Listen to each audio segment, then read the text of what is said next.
Welcome to another video. Today I am going to try and be more interesting while I talk because I've watched all my old videos and they just aren't very interesting. So yeah, I'm sorry about that. Also, I'm sorry about the fact that my wardrobe door fell off. So that's kind of annoying and it's a bit of a setback because the rest of my room is just so wonderful and pretty. But yeah, there's no wardrobe door and there's nothing I can do with it because I'm not very good at DIY. So just live with it.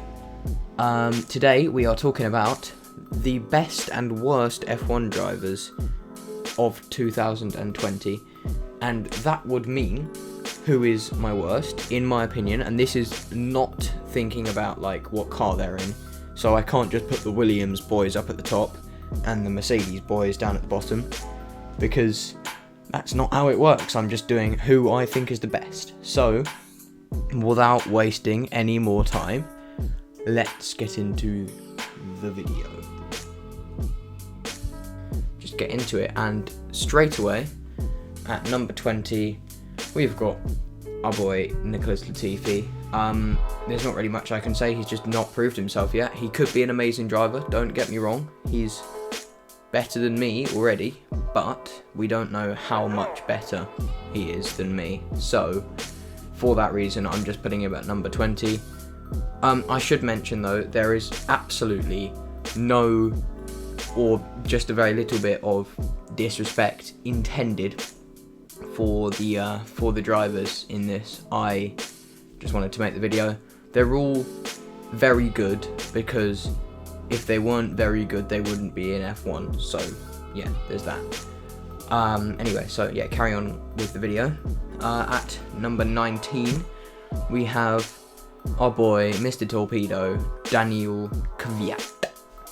And the only reason really being is that he just crashes too much. And the same follows for P18 and 17, who are, in this order, Romain Grosjean and Kevin Magnussen. They all crash too much, and I don't know, they just, they need to crash less and then they'd be better.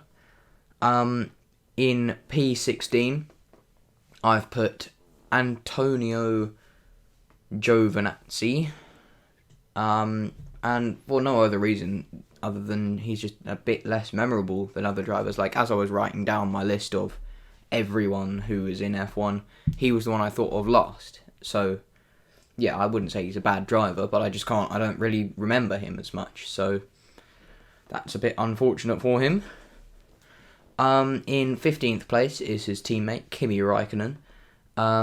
Only reason being, he seems to be beaten a bit by Antonio Giovinazzi, who's new to F1, and he just doesn't really seem to care anymore. Now he's out of Ferrari, he seems to care even less than he did, and he didn't seem to care much when he was in Ferrari, so in 14th position, I have Esteban Ocon. He's not a bad driver as such, but he's just a bit like hot-headed and he makes too many mistakes. For instance, if you can remember, Brazil 2018, he was lapped, but he thought it would be a brilliant idea to go alongside Max Verstappen, who was the leader, and just take him out like someone would do on like a video game or something, which is just not bright. In P13, we have Lance Stroll, and yeah, I think he gets way too much stick for being a pay driver, but he's not actually that bad. He has got podium for Williams when they were a bit better than they were, but yeah, I'd say that's pretty good. So that's why he's in 13th and not like last as other people would put him. In P12, I've got Sergio Perez. He's got lots of podiums for teams that aren't actually that good, which is pretty impressive.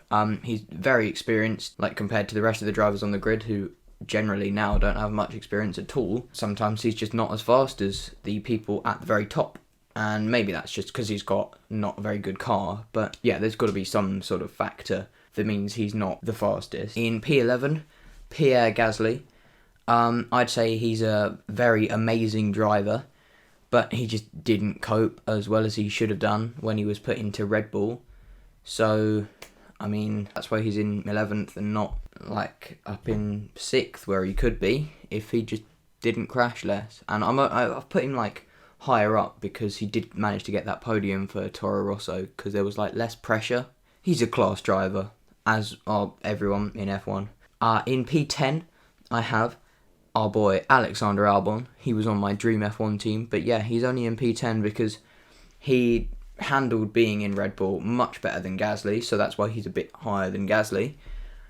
But Verstappen just beat him, so yeah, that's why he's in 10th. In 9th, we have Lando Norris. There's lots going for him, obviously. He seems like the most friendly driver on the grid. He's funny, but that doesn't make him a better driver. What makes him a better driver, in my opinion, is that he beat Alex Albon in F2. So, yeah, there's nothing really to compare between them. They finished quite close together in the championship in terms of position.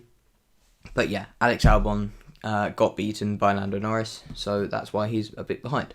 In P8, I have Lando Norris's teammate, Carlos Sainz, and all I'm really saying is he got McLaren's first podium since 2014, Australia 2014, and he outclassed Lando Norris. He outscored him. He's just more experienced, so yeah, he's a bit higher than Norris. Next on my list, Daniel Ricciardo. He, I would say, is the perfect balance of aggressive and calm. He's quick and he's got a Monaco win, but he's not as high as he could be, not because he's gone to Renault, but because he still makes stupid mistakes. But I mean, most people do, apart from only one person on my list hasn't made a stupid mistake in 2019. In 6th position, we have, and this is going to be a bit controversial that he's so high up, but we have Sebastian Vettel.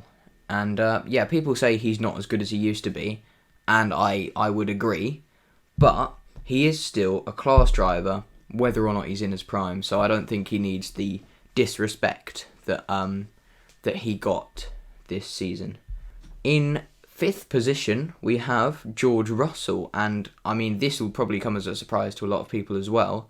And the reason I've gone for George Russell is because he's very young. Obviously, he's only done one season in F1. He won F2. He outqualified Kubica for every race, but he had a slow car, and Kubica managed to beat him, so he finished absolutely bottom in the championship for the 1 point that Kubica got. So, yeah. And Mercedes wouldn't have them in their sidelines for no reason. That's my theory. In P4, we have Valtteri Bottas.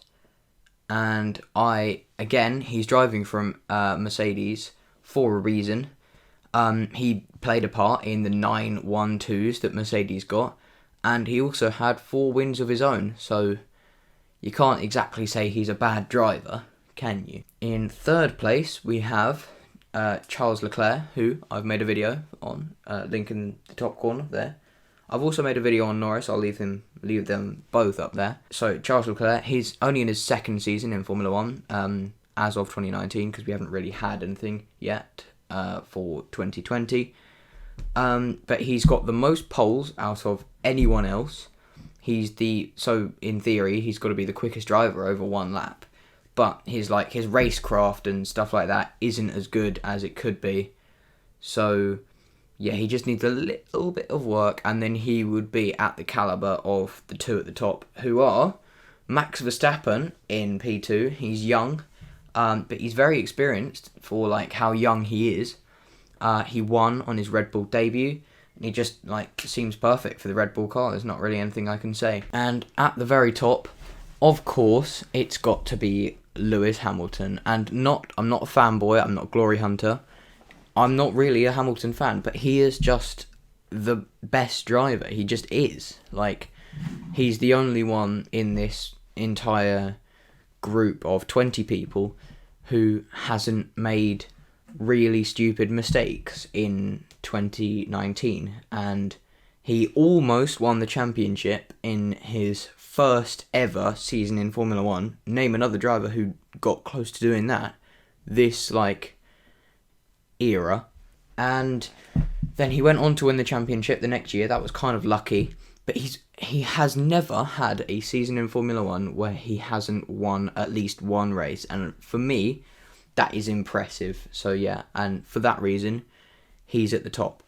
Right, okay, so that is the end of today's absolutely wonderful video, no doubt. If you did enjoy it, please leave a like and subscribe, because it does mean a lot, and it's quite nice to see how the channel is still somehow constantly growing, even after these many like weeks that I haven't uploaded for. So that's kind of nice. And yeah, I mean, thank you for watching. Thank you for making it to the end.